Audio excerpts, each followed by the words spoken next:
네, 안녕하세요. 자궁종 박사 김택 교수입니다. 지난 35년 동안 저에게 자궁근종 한약 치료를 받으러 오신 분들은 거의 다 생리 때마다 피를 펑펑 쏟아서 그걸 견디다 못해서 오신 분들이었습니다. 이른바 자궁근종 출혈 과다였습니다. 오늘 사연은 40대 중반 여성분이었는데요. 생리 때마다 대형 패드 흠뻑 10개나 하셨다고 하니까 피가 얼마나 많이 쏟아지는지 짐작이 가시겠죠. 이런 경우는 검사해 보니까 어떤 상태였는지, 한약 치료할 때는 어떤 치료 원리로 치료를 해야 되는지, 비슷한 치료 사례, 치료 후기까지 한번 보러 가시겠습니다.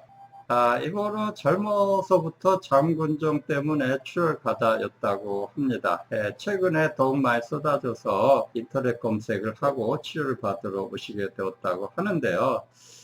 제가 자궁근종을 35년째 진료하다 보니까 얼굴만 봐도 자궁근종이 있는지 없는지 알겠더라고요. 대부분의 여성분들은 자궁근종이 있어 얼굴이 칙칙하고 지저분하고 기미가 있는 분들, 핵심 증상은 자궁근종 출혈이 너무 심했습니다. 일반적으로 정상적인 생리량은 35에서 70cc였는데 패드로 치면 중형 패드 10개 정도죠. 이분은 40대 중반이었음에도 불구하고 오버나이트 패드를 흠뻑 10개 이상 사용한다고 했으니까 굉장히 생리량이 많았던 것이었습니다. 그리고 최근에 생리량이 점점 더 늘고 있다고 하니까 MRI 정밀 검사를 받고 자궁근종 출혈 과다의 원인이 어디 있는지 확인해 봐야 했었습니다. 변증 결과는 관을기체염과 간신음모염이라 그래서 간의 기운이 순환이 잘 안 되고 막혀 있는 경우고, MRI 검사 결과를 보니까 자궁근종 출혈과다 증상의 원인을 찾을 수가 있었습니다. 제가 보니까 여기 그림에 나오는 것처럼 내막까지 파고든 출혈성 자궁근종과 근종이 보입니다. 자궁근종이나 자궁성근종이 내막까지 파고들어서 경계 부위가 헐게 되면 심장에서 자궁으로 온 피가 막 쏟아지게 되는 겁니다. 그 다음에 또 이제 비교적 큰 자궁성근종 두 번째가 내막까지 파고들어서 피를 많이 쏟게 하고 있었습니다. 이런 부분의 중점 치료 대상과 치료 원리는 당연히 내막까지 파고든 자궁근종 1개하고 자궁성근종 2개입니다. 첫 번째는 우선 지혈요법을 써야 됩니다. 피가 너무 많이 쏟아지니까 생리 때 쏟아진 피의 양을 정상에 가깝게 줄여주는 지혈요법을 가장 먼저 사용하는 거고요. 두 번째는 경계부위 강화요법이라 그래서 여기에 내막이고 여기 자궁근종 여기 헐어있는 부분을 튼튼하게 아물게 해서 피가 쏟아지는 곳을 이제 딱 정상에 가깝게 줄여주는 거죠. 이게 원인 치료가 됐기 때문에 이 정도만 돼도 견딜만 할 겁니다. 물에 젖은 식빵처럼 힘이 없이 이렇게 풀어져 있던 경계 부위가 계란 껍질 정도로 튼튼하게 아물게 하는 단계입니다. 그 다음에 세 번째는 이제 소종 생근요법, 생근요법이 먼저죠. 정상 자궁 근육을 늘려주고 자궁근종, 자궁성종 크기를 축소시키거나 완전히 없애는 겁니다. 제가 여기 움직이는 그림으로 만들었는데요.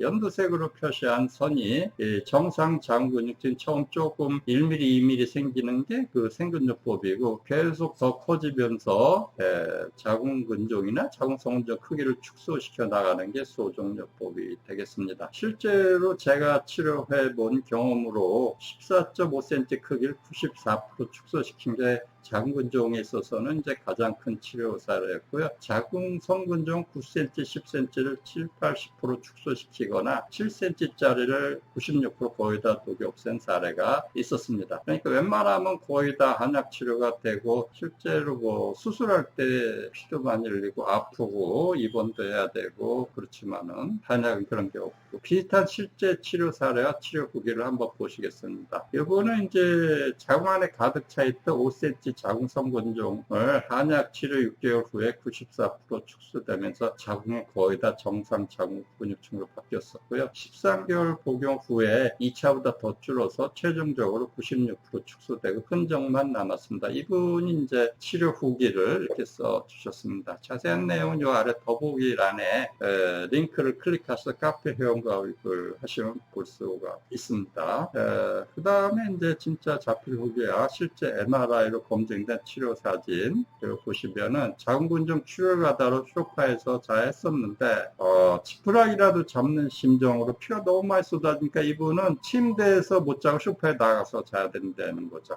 또 자궁근종 환자나 이제 자궁 성근종 환자분들 피가 너무 많이 나오면 이렇게 큰 패드를 침대에 깔고 자거나 비닐을 깔고 자는 분도 있었습니다. 사는계 치료기도. 그런 분들은 이제 얼른 정밀하게 검사를 받고 그 출혈의 원인을 찾아서 한방으로 치료하면 치료기 쓰신 분들처럼 좋은 치료과를 보고 건강하고 행복한 나날을 보낼 수가 있습니다. 제가 자궁근종, 자궁성근종 환자분들한테 강력하게 권고하는 거는 자궁성근종, 자궁근종을 방치하지 말고 병을 키우지 말고 발견 즉시 MRI 정밀 검사를 다시 받고 원인 찾아서 한약 치료를 시작할 것을 강력 권해드립니다. 다음 시간에 더 좋은 내용으로 찾아뵙겠습니다. 감사합니다. 한약 박사 김택 교수였습니다. 네, 다음 시간에 또 뵙겠습니다.